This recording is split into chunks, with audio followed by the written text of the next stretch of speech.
Hey! You are listening to the Grumpy Guy BJJ Podcast. Hey, what's up, guys? Got to take care of a few things before we jump into this week's episode. First, our Ramping Isometrics for BJJ program. It is a 12-week program, all laid out for you. It's going to help you build strength and cardio in the fastest, safest, and most convenient way possible. This is how James and I have been training for the past year, and we love it. So we put this program together so you can just follow along, and we are certain you will see and feel the benefits that we do. It's only $15. Just go to grumpyguybjj.com, click the drop-down menu in the upper right-hand corner, and you'll find it. Next, R3. This is our K2 D3 supplement. It is a combination of those two vitamins, D3 and K2. These are two vitamins that James and I have been taking for a long time that really help us recover from hard training sessions. And for only $15 with free shipping, you get a whole month supply. I was going to pull up some studies explaining the benefits of D3 and K2, but I'm not going to insult your intelligence and pretend to be a fucking scientist. I take it. It helps me recover. That's it. So for $15, check it out. And last but certainly not least, we have partnered up with Jiu-Jitsu.com. They have a ton of awesome BJJ instructionals, and they have hooked us up with a discount code for our listeners. It's Grumpy10. So what you got to do is you go to Jiu-Jitsu.com, which is DIGITSU.com. Find the instructionals you want, throw them in a shopping cart. In the little discount code box, you type in Grumpy10, which is just GRUMPY and the number 10, 10. That's it, no spaces. Boom, you get 10% off. You're up and running. They got a nice app you can download on your phone. That way you can take your instructionals right to the gym with you, watch the technique, drill it. It's a pretty sweet setup. So once again, DIGITSU.com. Discount code Grumpy10, GRUMPY10. Simple as that. To find all this stuff I just got done talking about, go to our website, grumpyguybjj.com. Click the drop-down menu in the upper right-hand corner. There, you'll subscribe to our newsletter for podcast updates. You'll find links for the Ramping Isos program, the R3 Recovery Supplement, and then under the Programs and Products tab, you'll find a link to Jiu-Jitsu.com. And let's be honest, if you guys can't figure out how to navigate a website by now, there's nothing I can do to help you. So quit fucking around, check it out, train hard, and let's get into this week's episode. Boom. Okay. We are back. Back again. Once again. I got notes this time. Fucking A, I got nothing. Notes. Look at all those notes. That's good. I'm Yes. shooting from the hip today. I made them right before the show. You didn't need to disclose that. That's all right. You could That's cramming. You could have told people that you spent the past week preparing for this Stayed episode. up all night. Stayed up all night. Fuck no. I got my 8 hours sleep last night. I woke up this morning and got a green star from Fitbit. Did you? Dude. Since I've had the Fitbit tracking my sleep, I realized I do not sleep very long every night. No, man. Like, my average sleep every night is like 6 hours. Yeah. It's eye-opening. Yeah. I've had to make a conscious effort. Like, I was like, oh, I'm getting enough sleep. Then I started tracking it, and I'm like, And, yeah, like you said, like, you see, like, man, I'm not getting as much sleep as I thought.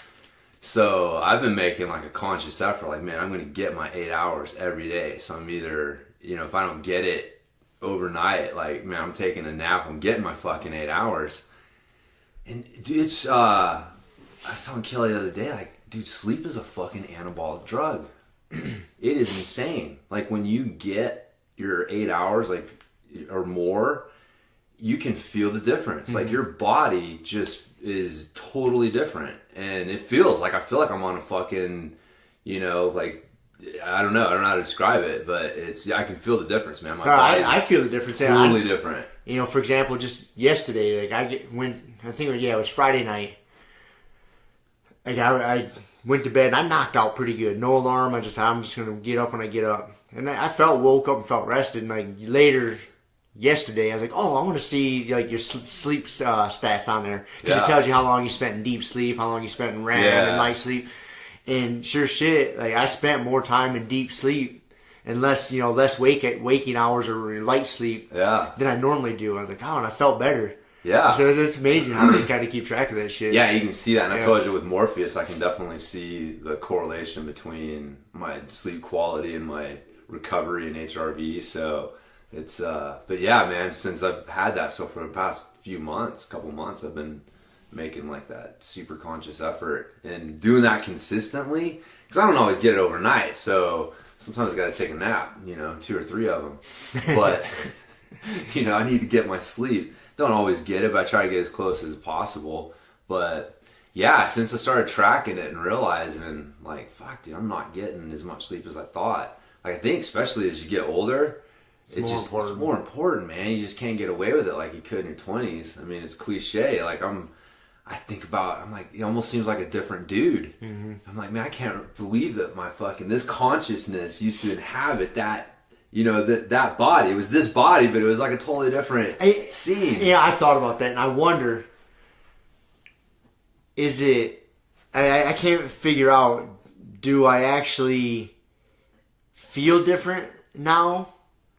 Or am I just more in tune with how I feel? Do you know what I'm saying? No, you feel different. You feel different? Fuck yes, dude. You weren't just running on blind ignorance and testosterone back. You think that you just didn't notice the fucking blinding hangover and complete killing of your cardio if you drank too much, and then like now if I drink too much like the next day, or like you can feel that. That's exactly why I don't drink. Exactly. It just cripples me. Dude, in my 20s, you could fucking drink like a maniac and wake up the next day. And a few hours sleep. Yeah, a few hours sleep and just charge it. And, like, I don't think that wasn't just ignoring shit. That was, like, a different machine that I was piloting. So, that's the hard part, though, man, is you remember that. And you're like, oh, I should be able to do that. And it's not the same. Dude, our society today has just convinced us that sleeping is for the weak.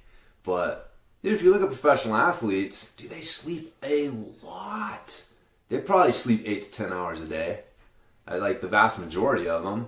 I mean, one, they don't have anything else to do. Like, it's their fucking job. You train and you recover. But man, sleeping is like a major thing for a lot of them. Like more of them than are getting like a lot of sleep, and they're fucking taking naps during the day after they train and stuff like that. And it's it's part of the recovery for those guys. So if you want to be an athlete, even just an everyday athlete that does jiu-jitsu, don't disrespect the sleep, man. It's fucking it's been making me more conscious of it. I've been trying to be better, like nighttime routines and habits.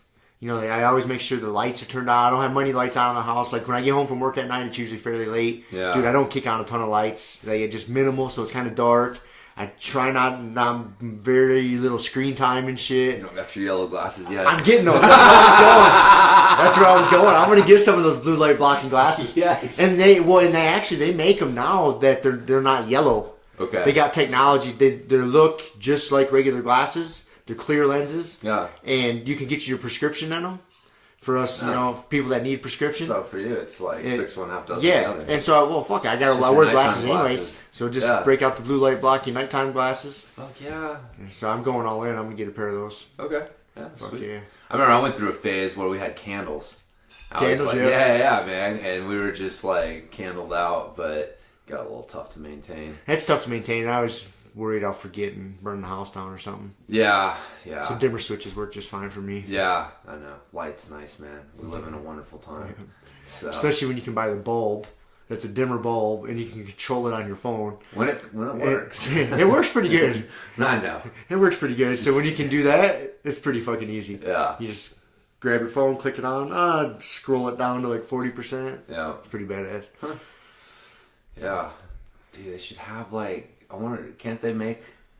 Because basically, you got the glasses, and the glasses are filtering the blue light out. So, like, why can't they just make fucking bulbs that filter it out? Well, I mean, that doesn't do you any good if you're trying to watch TV or something. I guess so. Right? Yeah. We could have, like, your nighttime. Well, they have those, if you want to go, like, all in, like Ben Greenfield style, you can get, like, those red light bulbs. Oh, so you can be like a fucking a snake at night, like one of those reptile habitats you see when you go in the nighttime ones. Yep, that's the same idea. I would feel like a goddamn. Feel like a snake. A snake, a lizard. They have those. They say they're good for you, man. You shouldn't be using the white light bulbs at nighttime. You should be using the red ones. Oh, fuck that shit.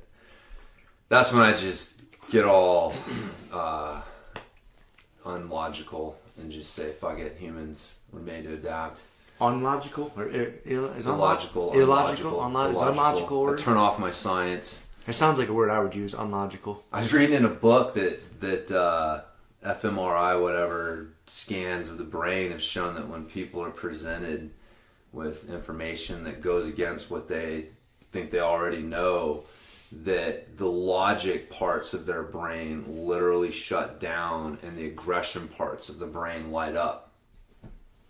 So like you get less logical. You literally, like, you're programmed to stop being logical if someone challenges And defend your position. and start to defend your position. Yeah. So, Dude, I sense that sometimes, man. When somebody says something that I'm pretty confident in, and it contradicts my thought process. Yeah. I'll feel it, like a Oh, little you bit. can feel it for sure. Yeah, like a little bit of anger. Then I catch myself. You have to. Yeah. Like whoa, why am I attached to this I idea? almost use that anger as a signal. Yeah. That, like, okay, wait a minute. I need like, to listen. Yeah, I need to listen, Mike. I need to turn on that logic center. I never really kind of thought about it like that, but yeah, now that you're saying it. Yeah, it's not. I don't know when I started becoming aware of that, but it's something I've definitely pay attention to now. When somebody says something that kind of irks me a little, that I know that, quote unquote, I know I'm right on, and they give me some opposing information.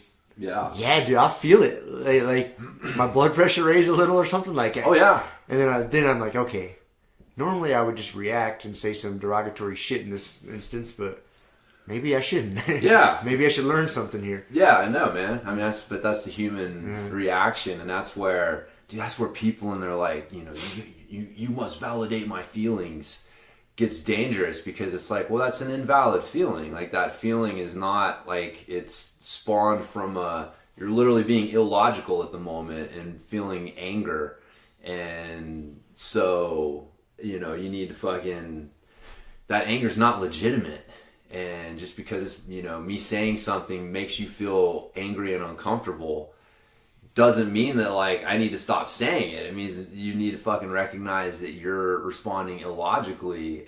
But nah, man, that's a big part, man, of today's problem. Everyone's like, oh, you got to validate my feelings, and it's not the intent, it's the feeling or whatever that it causes in other people that matters. And it's like, no, because humans are so fucking flawed, man. Their CPU is incomplete. Like, the software that runs it is not necessarily the best in the world, and if you don't take time and reprogram it, like, people are fucked up. People are broken, basically. Like, I don't know, like, I think people come broken. Like, they don't come knowing how to do this shit. Like, if you don't, someone doesn't sit you down at some point and explain to you, like, look, like, the feelings that you get are not legitimate. They're not real. They're just your response. They're your reaction to how you're interpreting this situation. And you can reinterpret it in another way that makes you feel differently. So you control all of that. And so it's not really that person who's making you feel that way. It's you who's letting yourself feel that way. Like, that's a hard thing to wrap your mind around, though. Dude, it really is. It is. It takes practice. You and I both had that conversation with people and just watched, probably like close family members. I mean, I know I have. And you just watch them, like, they don't want to hear it. Like, they want to be angry or feel victimized or whatever it is, and they just want to fucking feel that way. They don't want you sitting there telling them that, like, no, man, it's not his fault. Like, it doesn't matter what he did. It's on you how you're reacting to it. But and it just takes, I think, just years on this planet and practice at dealing with that. Yeah. And understanding it, not just getting pushed around by your emotions. Yeah, that's it, man. Maybe your emotions are lying to you. Yeah. That's why I was talking to Shiloh, because I'm really working with her on, I figured out that, and it's the same with everyone, like, things don't change. Like, adults are the same way. Like, you have to figure out a story in your head that's going to get you to do what you want to do. It's like, you can't face the problem of, like, with her, she needs to, she's playing basketball, and so she doesn't really work out, she doesn't really do extra practice, things like that. And it's like, well, you got to figure out, like, who do you want to be? Like, you need to figure out a story that you're telling yourself about you and the situation that motivates you to do this stuff. So are you the kind of person who, like, puts in a half-ass effort when you do stuff and is okay with that? Or are you someone who's gonna, do the best that you can no matter what it is. And, you need to tell yourself that story. And people don't they don't do that, right? Like they try to tell themselves the same story and change their behavior. Still telling themselves the same story about it. It's like, no. That's not going to work. You have to literally change the story in your head in order to change how you're viewing and you're behaving in the situation. But man, if no one like teaches you that and shows you that, then and all you think it is, that's the problem. I think everyone's like, I'm me, you got to validate me, and I got to figure out how me is going to handle these situations. And it's like, well, maybe you is fucked up. Maybe you are lying to yourself, right? Like, yeah, that's what it was. It was something. I was like, you got to reframe what you're doing. She's like, oh, well, so you got to fool yourself into wanting to do it. And I'm like, how do you know that your brain wasn't fooling you in the first place? To not do it. That right. You really do want to do it and that you're going to enjoy doing it and get something out of it, but your brain was fooling you in the first place. Like, why do you look at it like you're fooling it? Like, no, it was fooling you in the first place. It was fucking you up. And you're just taking control back. And, dude, yeah, it's hard. It's hard. And if someone doesn't start with you and sit down and tell you that story, or you come across something like so many people are just walking around out there just unaware of that, man. Yeah. Unaware of that. It is. I mean, it's so awesome that you're having those conversations with her because I never had those conversations with an adult when I was that age. Never. And I don't know whatever.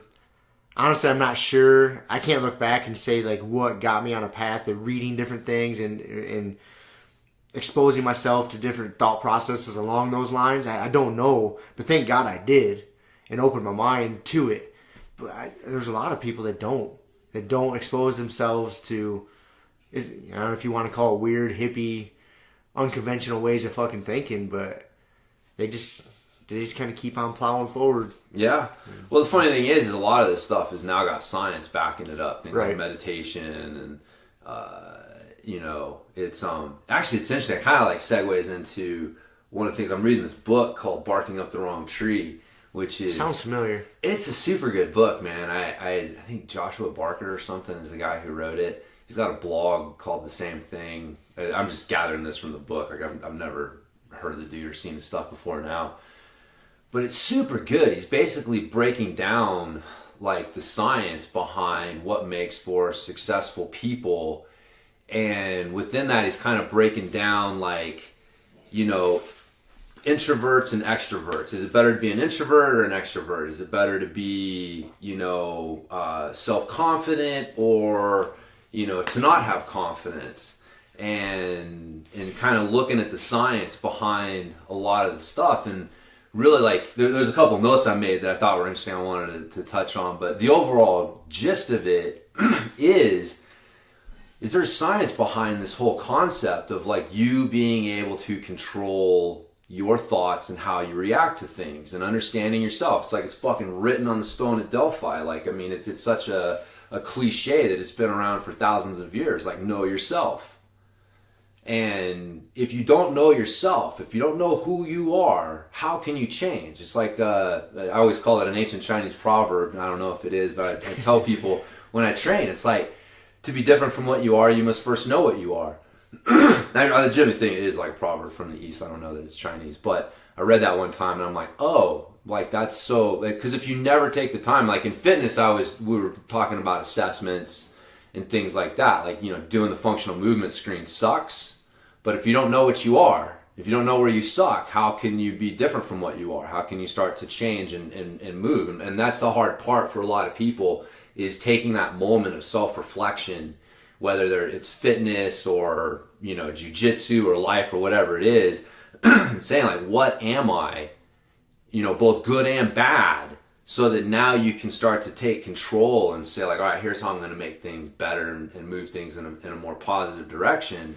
And, but yeah, there's science behind it. So it is like kind of hippie bullshit. But, like, the science is starting to catch up. They're like, well, wow, there's something to this hippie bullshit of how you think controls a lot of other things in your life. So yeah, anyways. I think it's fucking pretty cool. On that note, it's kind of the same segue a little bit. It's not quite a hard transition. You talking to Shiloh, and she's, 13 years old. Did you listen to Mike Tyson on Joe Rogan this past week? Dude, I just started it. I almost texted you last night. I'm 30 seconds into this motherfucker, and he's never had a cup of coffee. Yeah. I'm like, oh my God, I can't really imagine where this shit's going. But he was snorting cocaine at the age of 11. Right. Right. So coffee's, whatever. But the segue I was making is, he was talking about how they were hypnotizing him at the age of like 13, 14, and putting the ideas into his head like, you are the baddest motherfucker on the planet. You are going to destroy whoever's in front of you. You can punch harder and faster than anybody. They were literally hypnotizing. They would take him to see hypnotists at the age of 13. And then Joe asked him, he's like, damn, that's crazy. He's like, did they give you any tools to shut that shit off? And Mike's like, no. No. I was like, there you go. I was like, I think that had an effect on his life. The course of his life was affected by it. Those guys hypnotizing that monster at the age of 13, telling him he was just gonna murder everybody in front of him. Yeah, it's fucking hilarious, man. Well, fuck, Deontay Wilder talked about his grandma. I mean, it wasn't hypnotizing him, but like his grandma talking him up and telling him like, dude, you're gonna be something. You're gonna be something great. Like, and I mean, obviously hypnotizing is taking it to the extreme, but yeah, I think that's super important too. And that's something I've had to make a real conscious effort of with Shiloh as well, because I gotta remember, man, at 13, like I tell her this, like, when you're doing shit, like you're sneaking around, staying up later than you're supposed to do, it's not alright, but it's not abnormal. It's normal. On some level, I'm kind of proud of you that you're trying to pull some shit. You're not going to get away with anything, but, it makes me chuckle a little bit and go like, all right, like I was doing that shit. I was doing the same thing. And I turned out all right, and so it's like, it's hard to keep the big picture in mind. Like in the moment, you're like, why are you doing this? You can't do this. This is bad. You're going to become a bum in the park doing bum rolls. But maybe not. I don't tell her that shit. But you know what I mean? Like it's real easy for adults to just start getting into kids, and then you start telling them, like, man, if you don't change, then this is going to happen, and this is going to happen. You start extrapolating their whole fucking future for them. And then you realize, like, man, that didn't happen to me. And so, just trying to keep in mind the big picture, like, man, it's going to be okay. Like, it's part of the process. It's like, as long as we're keeping things, there needs to be some guardrails, man. Like, the things that you're fucking up on need to be within a certain realm. Like, I don't want to get a call that you snuck out of the house and went and knocked over the fucking liquor store and stole a car, right? Like, okay, that's I'm not proud of that. Okay, we're out of bounds there, but there's definitely some bounds there. That's like normal, healthy being a kid, but I still need to help steer in the direction I need to go, and it's part of the process. So, but yeah, man, it's a fucking interesting thing being in charge of a human being that you're gonna have to unleash on the world, and hope that they're know that they're gonna be a productive member of society and able to take care of themselves and contribute something really great to the world. So it's actually kind of cool. I mean, when you think about it, it's like that is the idea of like living forever or whatever. It's like your genes, like that's my chance to live on, I guess, in some way. Like the influence I have on her is gonna influence what she does with her life, and hopefully the influence she has on her kids, and on and on. So they gotta keep that shit in mind when you're raising kids. It's not just that day. It's so easy though. You get your head in the trench, man. So especially if you're working a 9-to-5 job and all the other bullshit that goes along with it. So, but yeah, it's not an easy task. It's not, man. And kids go through those phases too. Obviously, I'm not a fucking parenting expert, but I'm gonna pretend to be. Well, you were a kid. I was a kid. And as a former kid. I have some experience. No, but it seems like there is certain years in a kid's life that they're definitely more impressionable and more moldable. Yeah. You know what I mean? So if certain things happen at certain times in their youth, it's going to have more of an effect. For sure. And you don't really know. You kind of have a vague idea when those areas are going on, you know, but you don't really know. Yeah. And until you look back. Until you look back when you're our age and you see things that happen and you're like, oh, fuck. Yeah. Maybe that's why I'm making it. You know, it does. Just sitting here listening, you know, I was brought up that thing about, you know, Mike Tyson, him getting hypnotized, telling him he was the baddest man alive at 14. You know, and you talking about shot, it just makes me replay, like, I think some of the things that were said to me at that age, and I'm not faulting anybody, but just like some of the lessons that fucking, you know, the voices in my head from my dad or my uncles or whoever that I remember hearing, I'm like, man, that shit it still sticks with me to this day. And it was probably around, you know, that age, you know, 10, 11, 12, 13, 14, that you hear that shit and you're like, yeah. I wonder if that is true. Is that me? Yeah. If I do these things, am I going to fucking end up doing bum rolls? Bum rolls in the park. That's interesting, man. It's a little intimidating when you think about it. Yeah, it is. It can be. Yeah, but I mean, it's like anything else. It's a fun challenge, I guess. It's the only way you can look at it. But I think is what we need to do is start hypnotizing Shiloh and just turn her into an assassin, a jiu-jitsu assassin. Yeah. Hypnotize her, and she can drop out of school completely, just like Gordon Ryan and Nikki Ryan. Which she basically is. And She's in homeschool. Yeah, that's right, man. We're already partway there. Dude, I tell her all the time. I tell her, I want to turn your family into like this family of fucking assassins. We're going to get your wife on PEDs and just get her jacked, killing the world. We're going to hypnotize Shiloh. Get her to drop out of school and just do all jiu-jitsu.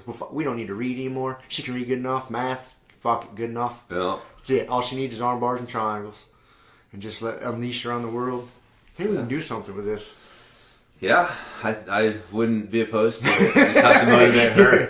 I got to get her to find the story in her head that motivates her to want to train harder. I was talking about that yesterday coming home.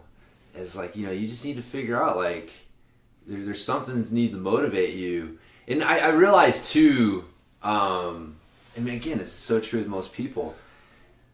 The jiu-jitsu is hard, and it's fucking intimidating. Fuck yeah, it is. And so the easy answer is, how do I avoid this hard, intimidating situation?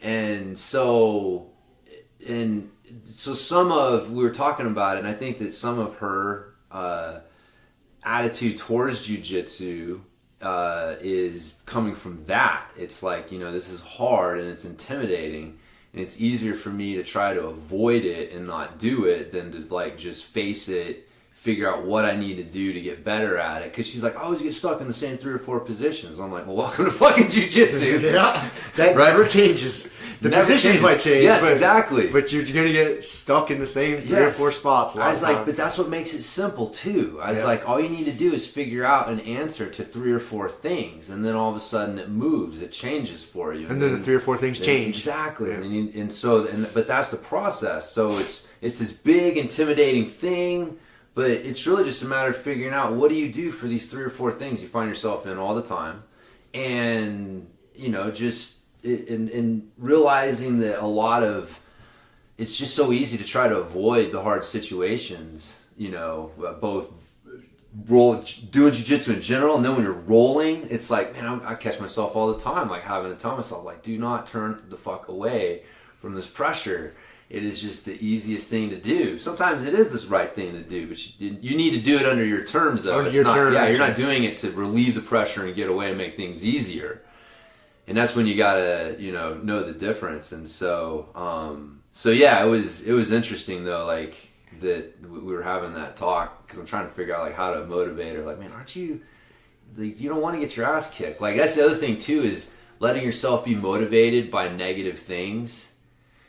You know, like, man, that sucks. I know that you agree 100%. Some of the things that drive you are the fuck ups. Yeah.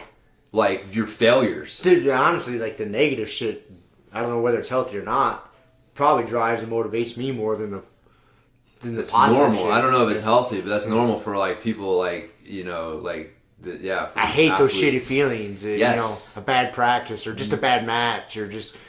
You got fucking... just a bad position. Yes. You're getting caught this or that. Like, that shit fucking eats at you. Yeah. It's not the fucking the good shit. No, because those are fleeting. Those Yeah. good feelings when you do something good in a match or have a good practice, it only feels good for a very short period of time. Yeah. And then it just disappears. It's not there anymore. Yeah. But when you fuck up and somebody catches you and you're like, God damn it, or you blow a position, something you've been drilling and training, and you fuck it up, that shit eats at me, dude. I'll be within a match, and there'll be a position that I've really been focusing on, and I'll fuck it up. I'll get the opportunity, and there'll be something I want to do, and whether that person, whether they did something I wasn't quite expecting, or I reverted back to my normal habit and wasn't working what I wanted to work, within that match, there's 4 minutes left in that match, and I'm beating myself up for the next 4 minutes, and I'm trying to get back to that because I got to correct what I fucked up, and I'll get stuck in a rut sometimes, man. Like I like the certain position I've been working on, a certain thing I want to do,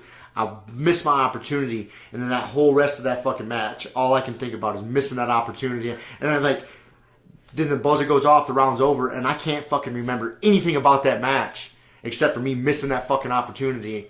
And it just eats at me, and that's when I especially do that. Like if I go, like say I'll do it with you or whoever. Like that's when you see me. Like as soon as that round is over, like hey, we're going again. We're going again. Like when I go with the same person like 3 or 4 times in a row, it's because that shit's fucking happened. I'll do that a lot. Like I'll get done with somebody, like no, we're going again. Nope, we're going again. I gotta correct that fucking mistake because if I leave the mat that day without correcting that mistake, dude, I'm pissed off for fucking days. Yeah. And it's that negative feeling that just irks you. Yeah. Which it's good though because then sometimes like if I don't get a chance to correct that mistake or I just can't, like I don't have the skill set to do that and I keep getting fucked up, that motivates me for like a whole week. That'll be the week, dude. Like I'm waking up before my alarm goes off. I'm out in the garage fucking working out harder, thinking I'm going to find the answer to that problem. And it just motivates me all fucking week long just because I fucked up one position. Yeah. But it's that negative shit that just keeps pushing you sometimes. Oh, yeah, man. Not getting that negative, not wanting to feel that way. Well, yeah. And that's like, again, like how you do one thing is how you do everything. It's like you've trained yourself like to where you recognize that just in a role. But man, you like a lot of people, they fuck up and they do something bad, like major, like they, for example, like with, going back to like Shiloh, she's got, man, she's gonna be listening to this, be like, what the fuck, Dad? But no, it's good stuff, man. It's a good time. And I'm having fun trying to, help her learn some of these lessons. But she was talking about how they have a Player of the Week thing on her team, and she hasn't gotten it yet. And I had to tell her, like, well, you don't really deserve it. Like, you haven't been doing the extra practice. Over winter break, you weren't out there practicing your dribbling, practicing your anything. You weren't working out. You weren't doing anything to make yourself better outside of going to practice. And I can tell that some of your teammates have. Like, I can see from watching the games, like, they've gotten better, and you haven't.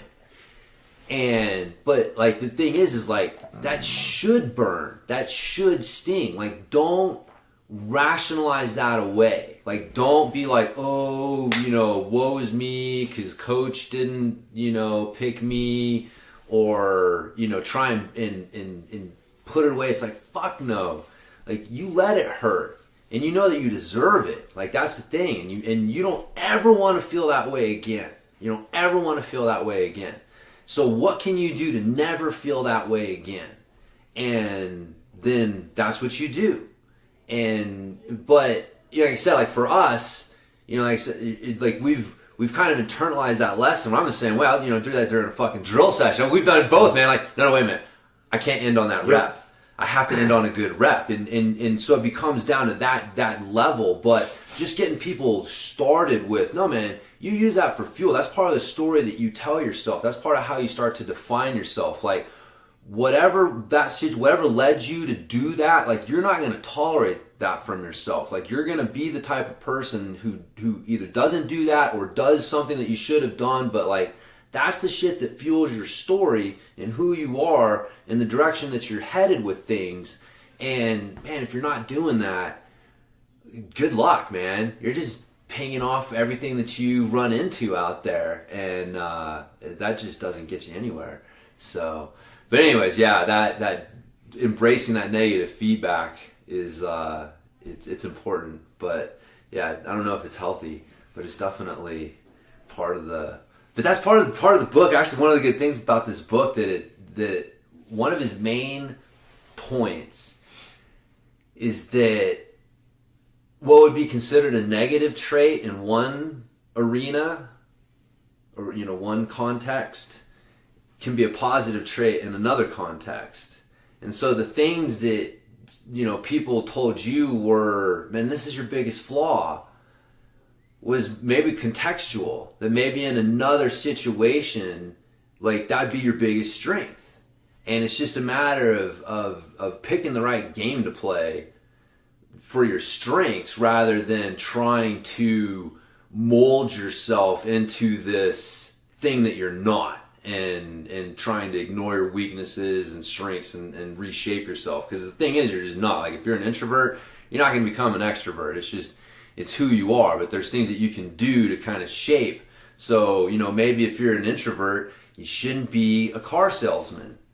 You know what I mean? If you're a car salesman, people are going to be telling you, man, you don't get out and talk enough, you're not friendly enough, you just kind of sit at your desk and you think a lot. But man, you put that guy in another situation, and like doing jiu-jitsu, and it's like, oh wow, that dude's fucking excelling. Like all those things that, oh, he doesn't go out and party. Oh, he focuses on what he's doing with jiu-jitsu. Oh, he's only got a select group of friends that he, you know what I mean? Like all of a sudden all those things become positive in another situation. So a lot of it's figuring out, like, what game do I want to play, rather than beat yourself up about trying to force yourself into a certain game. Yeah. Well, it goes right back to what you were saying. Knowing thyself is knowing thyself. That way, you can put yourself in the correct game, so to speak, the correct venue for success, to where your strengths are a good thing. Your quote unquote flaws in one area of life are going to be good in this area.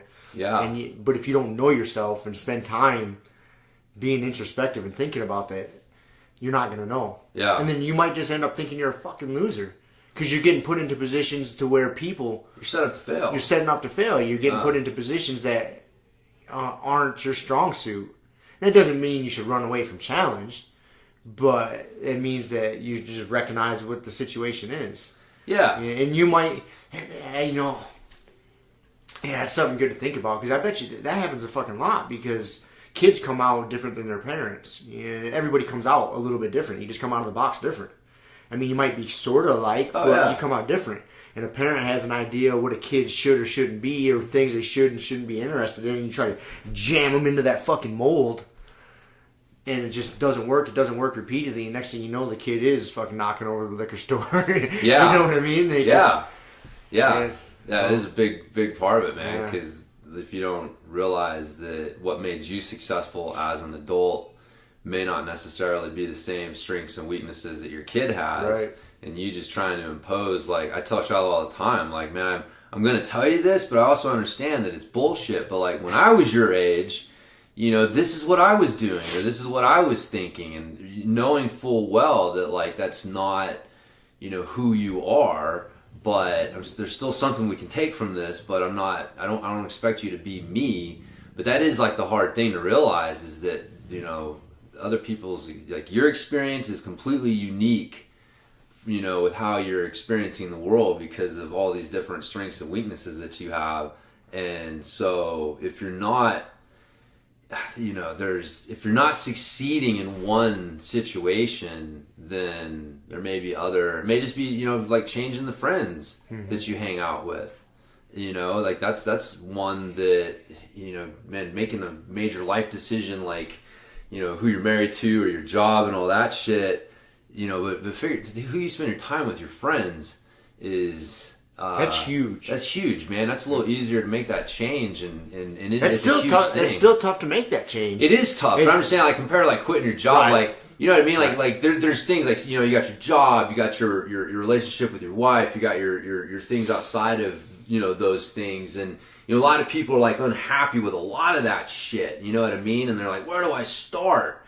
And it's like, well, before you go and you tell your boss to fuck off, and you tell your wife that you're done with her, like, why don't you look at the fucking losers that you're hanging out with at the bar, and see if maybe changing that might change your perspective on some other things. Like, I guess that's kind of my point, is like, maybe it doesn't, right? Maybe you do that and then you're still like, these other things are fucked. But I think that's the best place and the easiest place for most people to start, is like, dude, look at the 5 people, that 3 to 5 people that you're spending the most time with.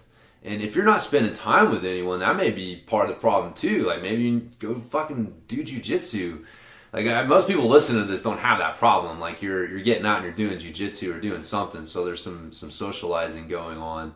But yeah, that's why jujitsu is so great, because the people you hang out with are good. It's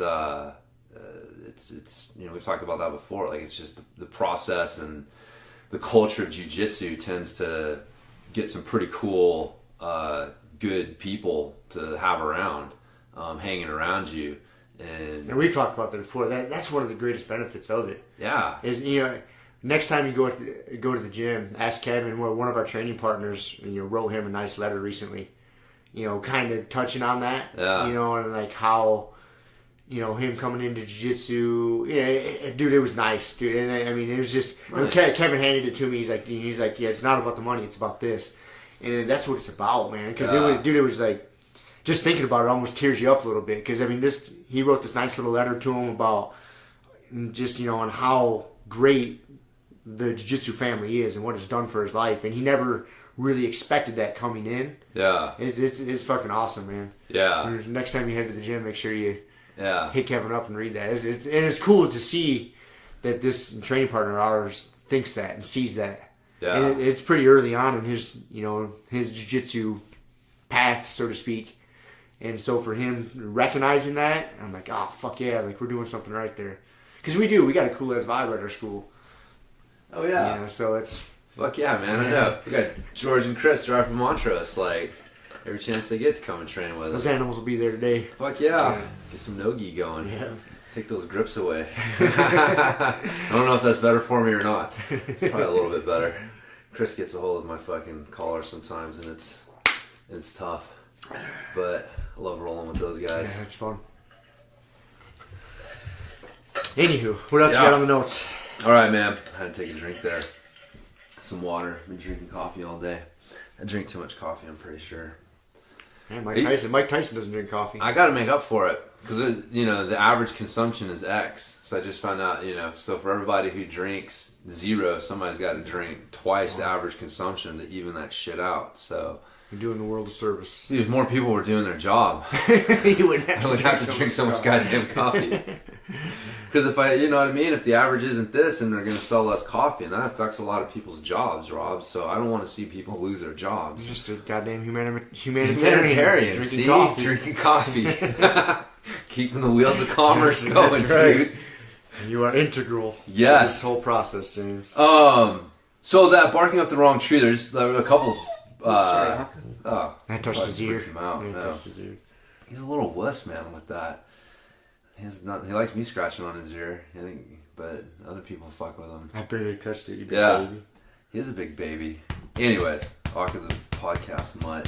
So, barking up the wrong tree. A couple of the takeaways that I had that I thought were good. And again, man, applying to life and jiu-jitsu easily. But he was talking about like grit. Like that, just that thing that lets you just keep pushing through and see things through. And what they found, or one of the big takeaways, was that optimism was a big part of grit.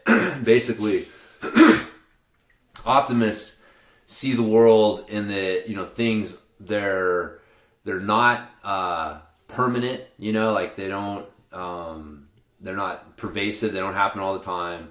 It's not how it always is, and it's not necessarily their fault, right? So, a pessimist sees it like basically, shit always happens like this. It's never going to get better, and I suck ass because this is all my fault. You can just see where like, why would you continue to push forward if like that's your general attitude towards everything? But that's where being like a good learner kind of came from it. Like that was the thing, is like the ultimate belief that like, I'll figure this out. I can learn from this. Like that, the optimistic mindset led to that because, you know, you're not weighed down with like, oh, fuck, this always happens and it's always like this and it's my fault. So you can just be like, oh, okay, well, you know, no, it's not. It doesn't always happen. It happened because of this specific reason. And, you know, I'm not an asshole for it. I just need to not do that again and move on. But, man, you can see where people, man, if you don't figure that out quick in jiu-jitsu, then it's so easy to get frustrated and quit. And I think that's probably like, you know, one of the number one reasons that people wash out so quickly is like, because you're not taught that, like, you know, that's part of, you know, seeing things through is having this attitude, you know, again, like we were talking about, like shaping how you see the world. And so you come into it and man, it's intimidating, it's confusing, you're getting your ass kicked all the time. And if you're not optimistic about the situation, you're going to quit. If you don't have some belief somewhere in your heart that like, hey man, it's going to be okay, I'm going to figure this out, then why would you keep going? So anyways, I don't know if you have any thoughts on that. Yeah, I got a bunch, but yeah, I never like thought about it as being like pessimistic.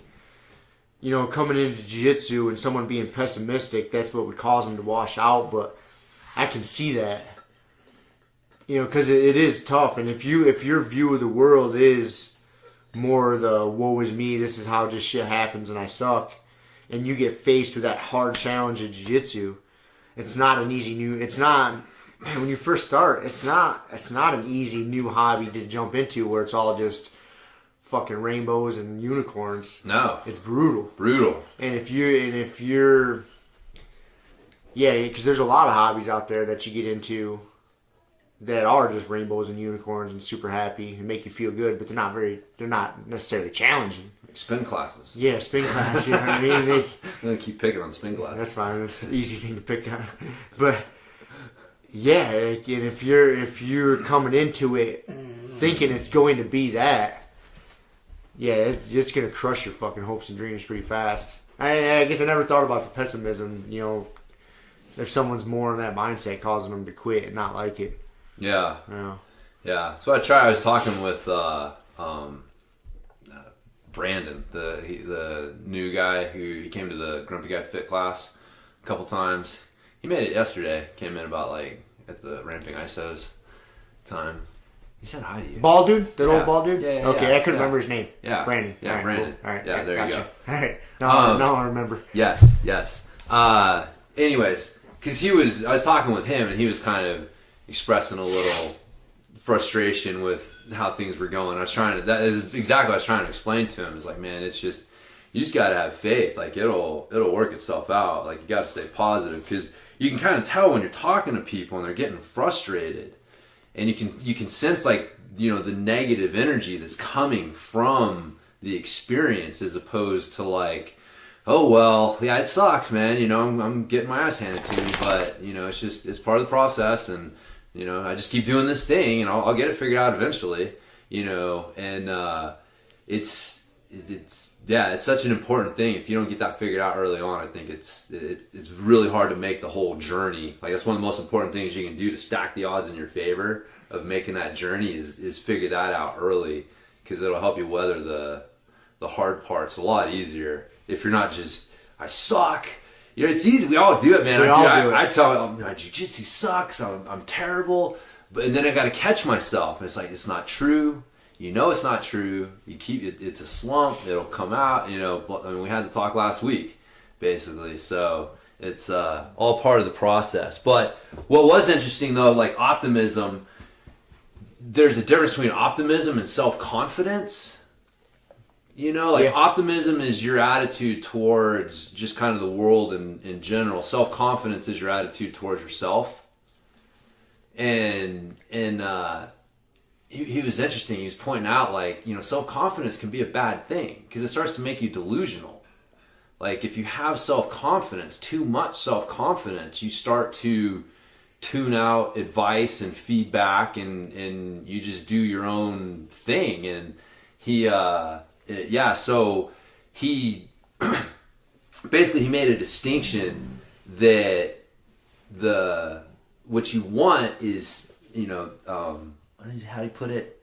It's self-compassion is what he said. It's not self-confidence. But it goes back to the optimism thing.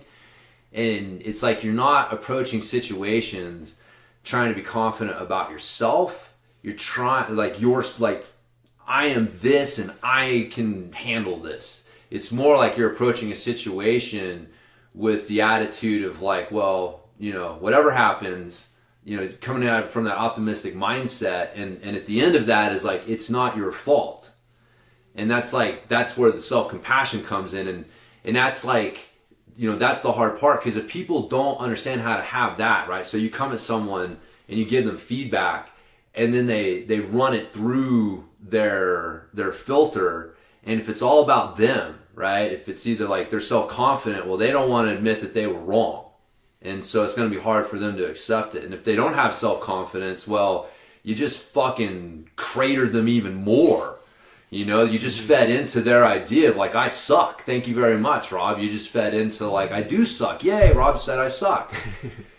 And neither one is good, right? So it's not self-confidence or not having self-confidence. Like, you're going to have that. It's going to be naturally there, but it's tempering it with that self-compassion that comes from being optimistic. That like, no matter what happens, it's not my fault and I can get better from it.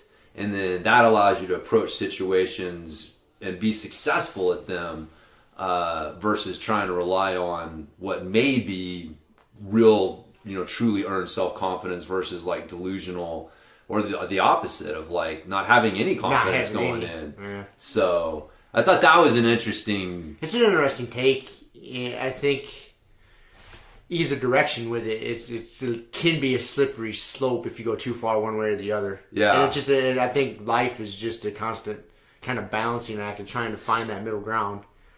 And we're all going to step one, too far to one side of the line.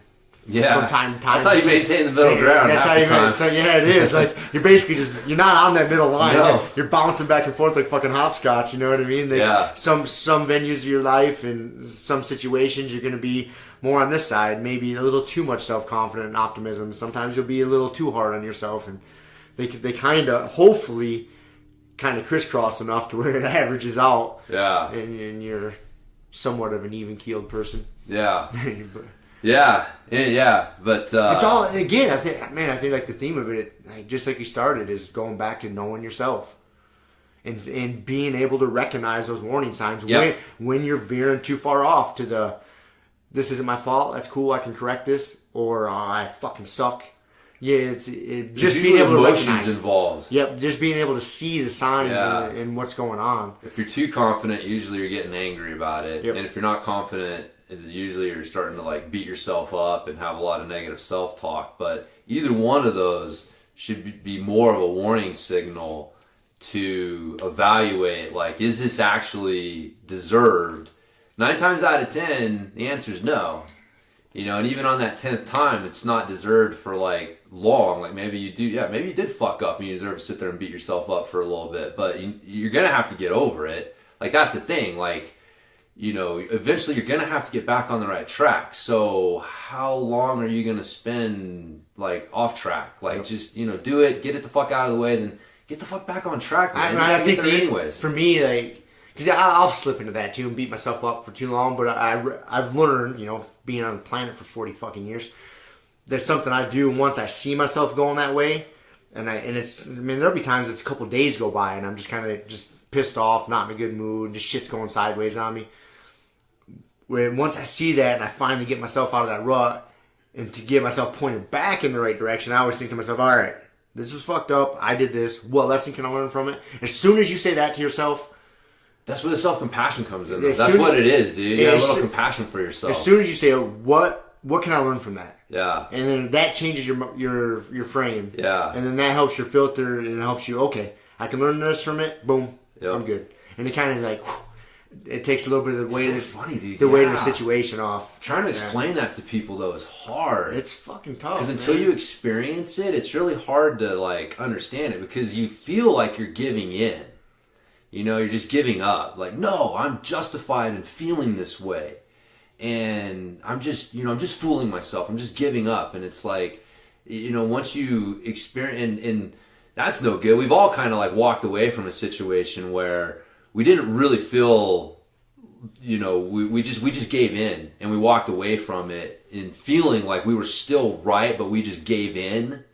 And I think that's what people feel like they're going to feel a lot of times. Like, man, if you just let that anger go, you're going to feel a lot better. And they think, no, it's going to be like that time I walked away from that argument with my boss. But I walked away because he was my boss, but I was still pissed off because I was justified. And I know that I was right. And what you're basically asking me to do is just do that right now. And I don't want to do that. And it's like, no. Yeah, it's not surrender. You're not throwing the white flag up and giving up. You realize your brain was fooling you in the first place. And you've taken control back, kind of thing. So, because you can't learn, man. Like, that's one of the big things you said. Like, what lesson can I learn from this? Because you just spent all that time.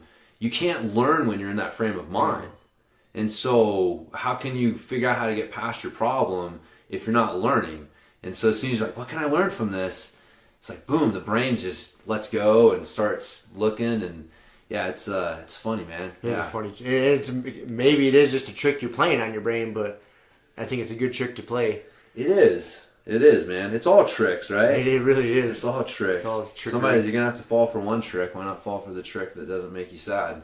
There you go. I mean, we're going to like get down to it. Yeah. So, but, yeah, man. Anyways, some good shit there. One other point that he had that was good was, in a chapter on like, does playing it safe really pay off in the end versus like taking chances? And it was interesting. He said, like, there's a lot of other stuff going on, but like I was thinking it was interesting for jiu-jitsu, and I wanted to kind of get your thoughts on it too. Because he was saying, like, basically in the beginning, when you don't know what you really want and you don't really have a solid plan, then taking chances makes sense. And because you're going to create opportunities that may not otherwise be there.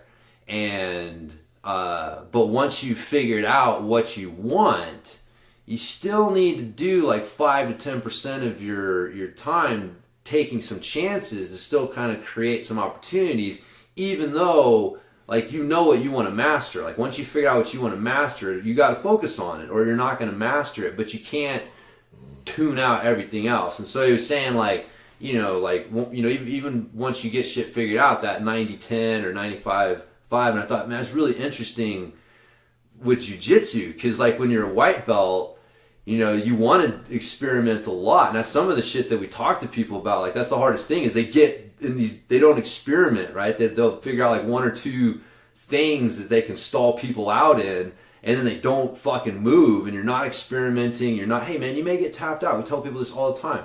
That's fine. Just slap hands, do it again, experiment, try stupid shit, just move, right? Like try things. Don't let the ego get in the way and try and keep you from getting tapped. Like, but as you move up the ladder, you figure out what you want to do, and you start really honing in on that, but you risk stagnating if you're not still experimenting some. And so you still want to have that 5 to 10% time experimenting with new shit, and it may not work, right? You may be like, it sucks, I'm not adding that to my fucking repertoire, or maybe like, oh, that's cool, or whatever. But I don't know, I don't know if you had any thoughts on that. Yeah, I do. I don't necessarily agree, like putting okay, you experiment 5 to 10% of the time, but the rest of the time needs to be like, I need to get to this position. I think it varies from where you're at in your understanding of jiu-jitsu. And also, back to the theme of today is knowing thyself. Back to it as part of personality too, because your personality is going to shape your jiu-jitsu game as you learn. That's later on down the road and it's ebbs and flows as you're going through jiu-jitsu. I think you're right. When you're white belt and you don't know what the fuck you're doing, you gotta be willing to experiment and get your ass whooped. But then as you get later on in your white belt, you're getting into blue belt. I think it needs to be less experimenting and more just goddamn basics. Like, where's your fucking posture? Where's your frames? Where's your shoulders and your hips? And just, where's your elbows? It's simple shit. Like, you don't know enough to experiment. You're still pretty stupid at that point. Like, You need to stick to fucking basics.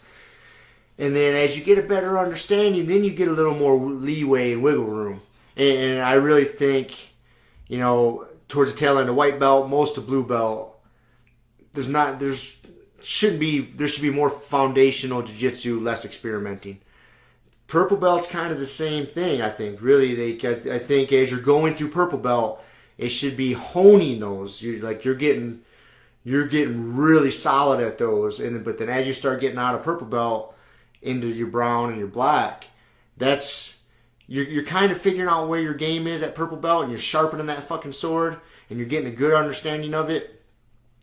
And then, but once you get towards the end of that, then I think you got to start opening up and experimenting more, because you got a really good understanding of most of the basics at that point. Yeah.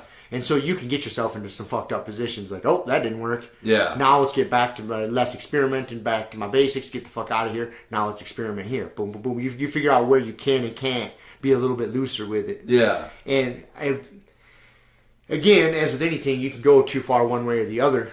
And so you got to see what fits your body type, your athleticism or lack thereof, or your mindset. And everybody's going to be more comfortable doing one thing or another.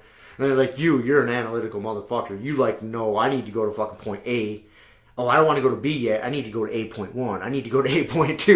You know what I mean? Like, that's just you. Your brain, you need a system a lot of times. You like it. You like to operate like, I need a system. But I think that's where you're at in your jiu-jitsu path.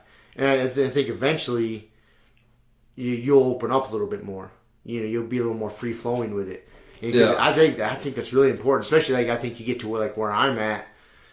Yeah, man, a lot of times I don't have there's certain areas I'll have a loose plan. Right. But most of the time, I'm just fucking going with it. I'm just doing shit. Yeah. But it really varies on where you're at in that path. Yeah.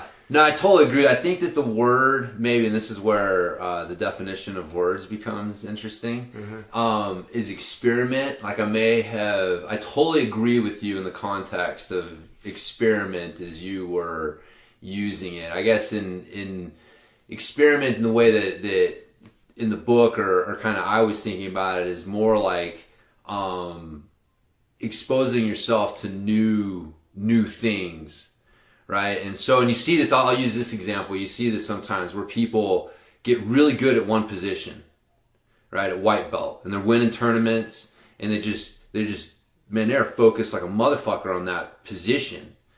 And they're not really opening themselves up to learning the other positions, but they're having really good success, and they're winning tournaments. Competition wise, they're successful at what they're doing. And so they get to purple belt, and they've got a black belt level X, but maybe a blue belt level some other things. You know what I mean? And so. And that's where I think more of kind of where he was talking about. And as you get further in your journey, you're not, you aren't going out and necessarily adding a whole lot of new things to your toolbox at this point, because one, you've been exposed to a lot of it, so there's not a whole lot of new stuff for you to check out, and you're like you said, those things are flowing together. You're not, you're using all of those things the way that they were meant to be used, as opposed to just being really focused. If you spend 90% of your time focused on a couple positions early on in your jiu-jitsu career, like I said, it may make you successful competition-wise, but make you less rounded as a jiu-jitsu player that may start to... And so I guess, does that make a little more...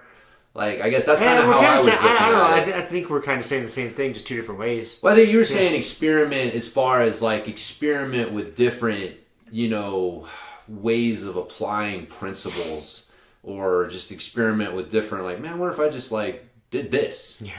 Yeah. What would happen?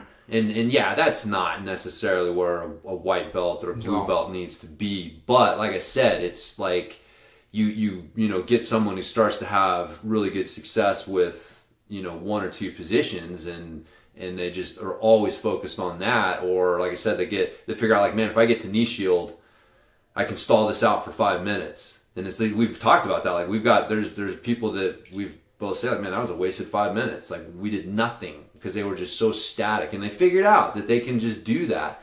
And I guess that's kind of the experimenting that I'm talking about. Not like do something stupid. Experiment in like, okay, I got to do something other than just sit here and knee shield. I need to figure out how to get to closed guard. I need to figure out how to do something with my knee shield. And so it's more like more like that I guess I was talking about. And then like experimenting, like just see what I do that all the time. Like, I'll just do something really weird just to try to throw Rob off because he knows what the fuck I do all the time. So I'll experiment with something completely off base or whatever. Like, I'm starting to come in with my left foot forward now. Notice that throws people the fuck off. But anyways, yeah, we're probably saying the same. We're basically saying the same thing. I don't disagree with what you're saying. And we're just putting different spins on it.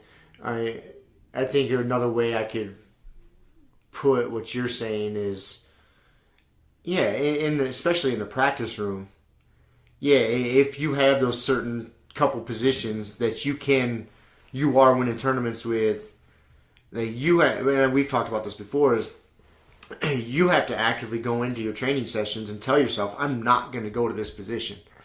I'm pretty good at it. I need to develop more parts of my game, and you need to be actively not going to that.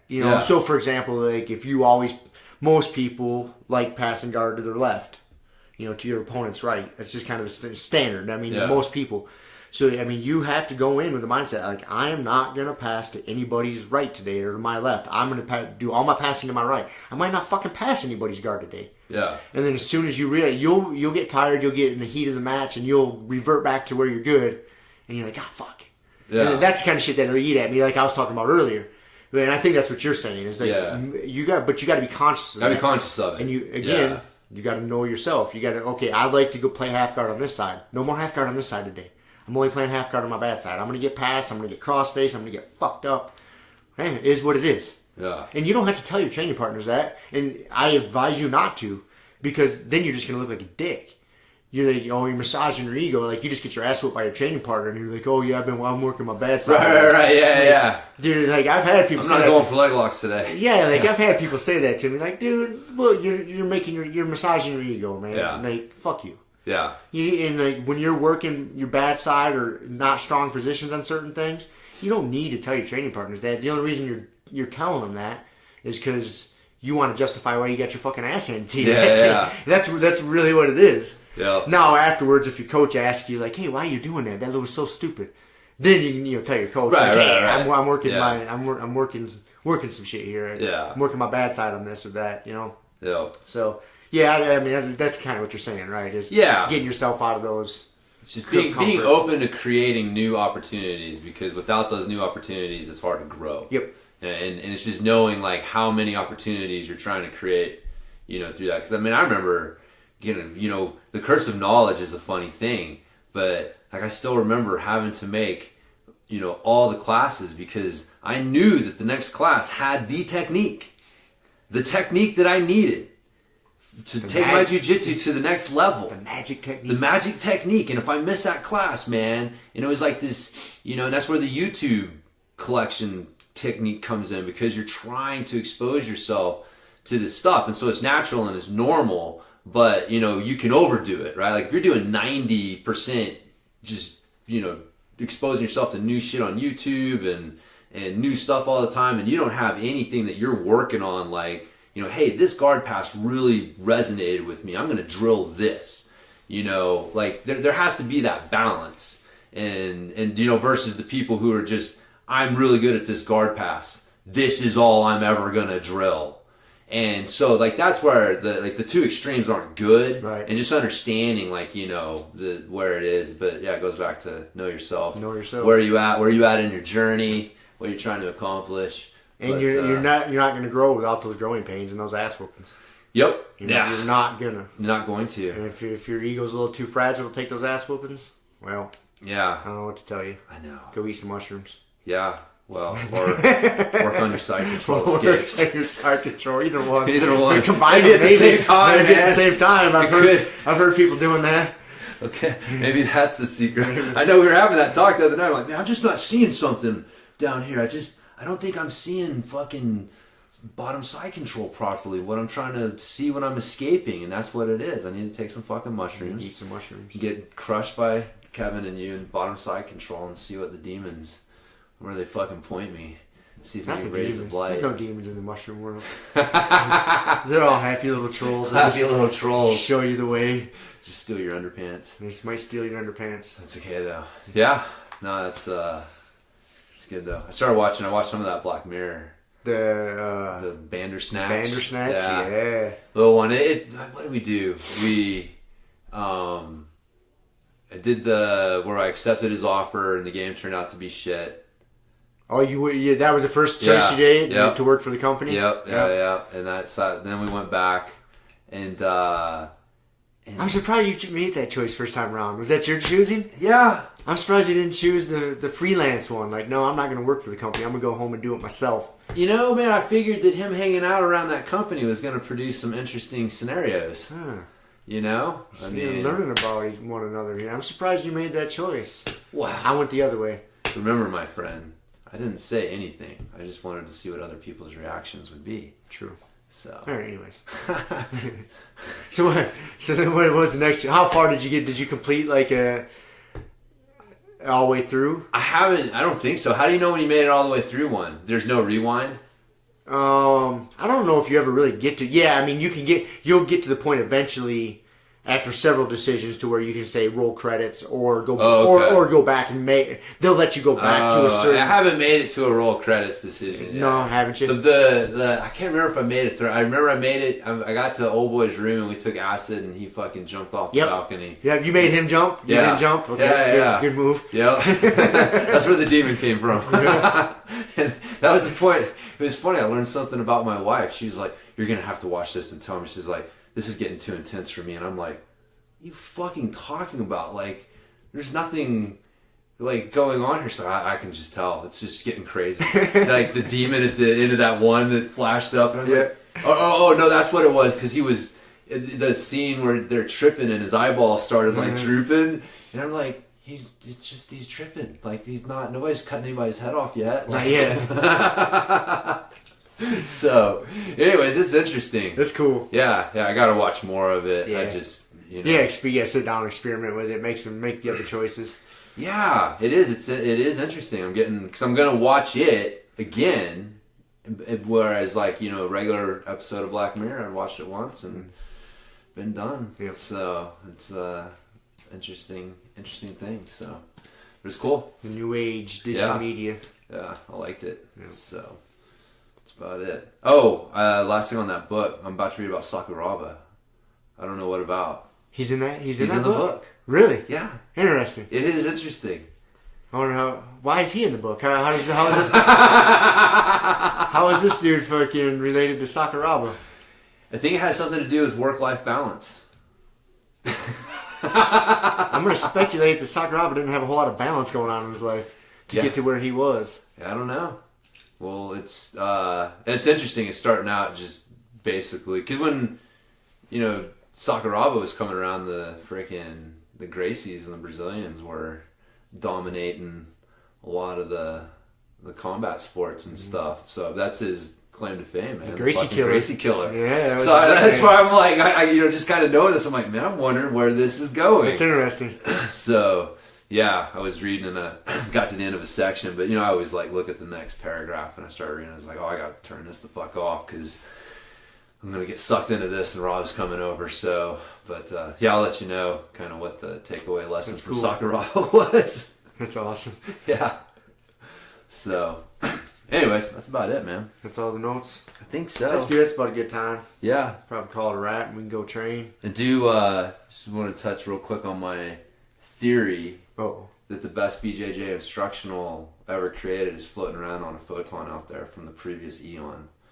So what put you on this thought process? What'd you watch? It was the Walter Pembrose guy. Oh yeah, that's right. Fucking you brought this super up smart motherfucker, dude. That guy was tripping me out, man. Yeah, he was something else. It was that point. And his other point that I really liked was something that I've said is like, I don't believe we're gonna be able to make artificial intelligence, the way that people are.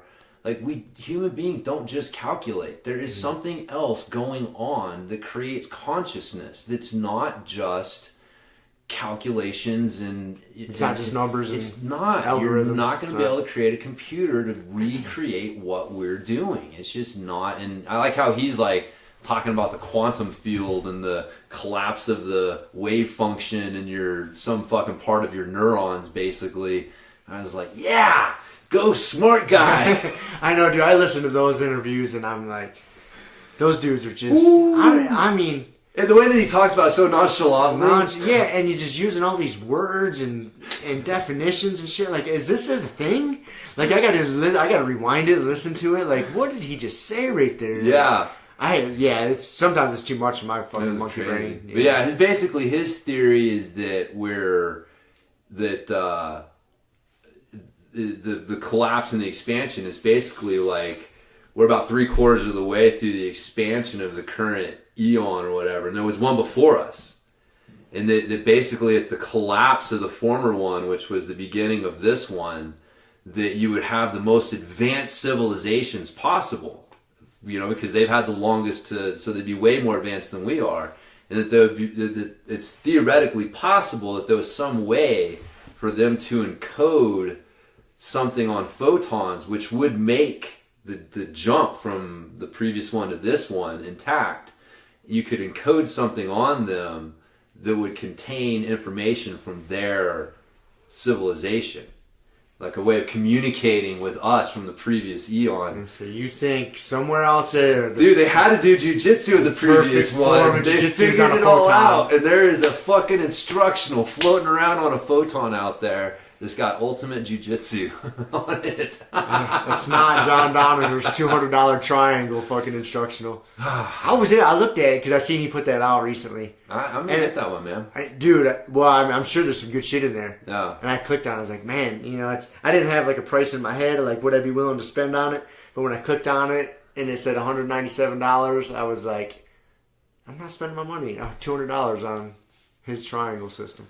Yeah. If he would have said discount code, and it comes out to about like 150. Yeah, it's still I mean, maybe 60. Maybe 60. Maybe $60. $50. Wow. 100, maybe. Huh. I don't know. I'll probably end up getting it. I like the triangles. His back attack one was good.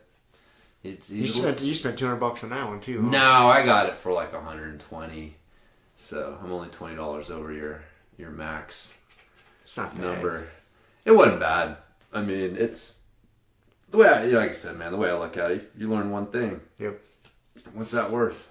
So what's $150 to? That's good. I'll just let you spend the money, and I'll just see what you're learning. Right? Yeah. I'll steal it. I'll pirate the techniques. You'll laugh at it and shut it down, and then do them on me. I'd be like, "Why did you do that? Is this what you were trying to do?" Okay. Okay. Let's see. Let's see how we fix this. Save me the money. That's the problem, man. I come in, we drill together, so yeah. I'm always like, "Well, this is what I'm working on." So yeah. Maybe we should try to not drill together for a couple Saturdays. Yeah. And we didn't drill together this Saturday. No. Drilled with Nate.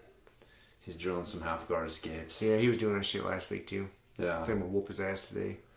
Yeah, I know. There's a lot of grips involved, so Nogi's not gonna help him. And I fucking got a hold of my head the other day, trying to squeeze it like I owed him money. He likes that. He's a fucking gorilla. Yeah. He's stronger than you think. Yeah. If he gets your head, I don't let him get my head. No, I didn't mean to. Yeah. Next thing you know, that fucking Irish bastard was squeezing the shit out of my head. I was like, oh, I'm fucking you up when I get out of here. This hurts. Wow. Anyways. All right. We got to say at least one politically incorrect thing per episode. That wasn't too bad. That's right. Oh, we wanted to point out, too, that we have been cyberbullying Adam by ignoring him. That by, the opposite of love isn't hate, it's indifference. Indifference. So we're indifferent to you now, Adam. Yeah, we wanted to make sure we meant to point that out last week, but we were so indifferent. So indifferent to you that we didn't want to even point it out. That's right. But we wanted to make sure you're not missing the point. Yes. That exactly. We haven't we're not taking it easy on you, man. We're not taking it easy on the cyberbullying. This silence is deafening. Yes. I hope you understand what's happening. Hope you hear this and you're thinking long and hard about this. That's right. So Anyways, There we go. we'll end it right there. We'll end on that. That's next level cyberbullying right there. That'll be our next instructional. Yes. Is how to fucking cyberbully. They're putting all this shit out on how to teach kids not to cyberbully and how to deal with it. How did cyberbullying get away with How it? did cyberbullying Just get ignore away with everyone. Everyone that you're ignoring, you're bullying now. That's right. Not liking photos. That's right. Yeah. That could be called bullying. We're now. we're gonna teach you. You were motherfuckers. indifferent to my fucking photo. You didn't give You know me how the- long it took me to pick that one and get the filter? I tagged you in there and you didn't give it. Tagged you in I it. tagged you and you didn't like it and give me a thumbs up. That's right. Oh no! We'll be dropping knowledge on these kids. Yeah. Creating some monster cyberbullies. That's right. The day of wedgies are over. $197. $197. How to cyberbully. That's right. So The Grumpy Guy edition. Grumpy Guy way. All right. Okay, we'll call it there. All right. See you fuckers later. See ya. Thank you for listening to the Grumpy Guy BJJ Podcast. Thank you all for listening. You can find us on Podbean, Apple Podcasts, Spotify, and wherever else you listen to podcasts. Please make sure to subscribe and leave us a review. It really does help and will allow us to keep putting out episodes. If you have any questions, comments, or ideas, hit us up at grumpyguybjj@gmail.com. Also, go to our website, grumpyguybjj.com, and get signed up for podcast updates and get our free BJJ Improvement Starter Kit. That's it for now. So get on the mat, train hard, and talk to you all next week. Down clown with a permanent rep. A hermit now, boom. Doggy school, foggy, cool, got a froggy outside Molly dude. Melancholy Daisy do, hanging by the lace of their shoes. No trace of the tools, shaped in your face, fuck the rules. Snooze, you lose. One eye always open, in times two. No clue, but soon a brief monsoon might give you a view to choose. Stay tuned, include, won't conclude. To the end is near, beware there's consequences for what you do. To meaning demon, a devil of many levels. I keep on feeding for several of them rebels. Me, myself,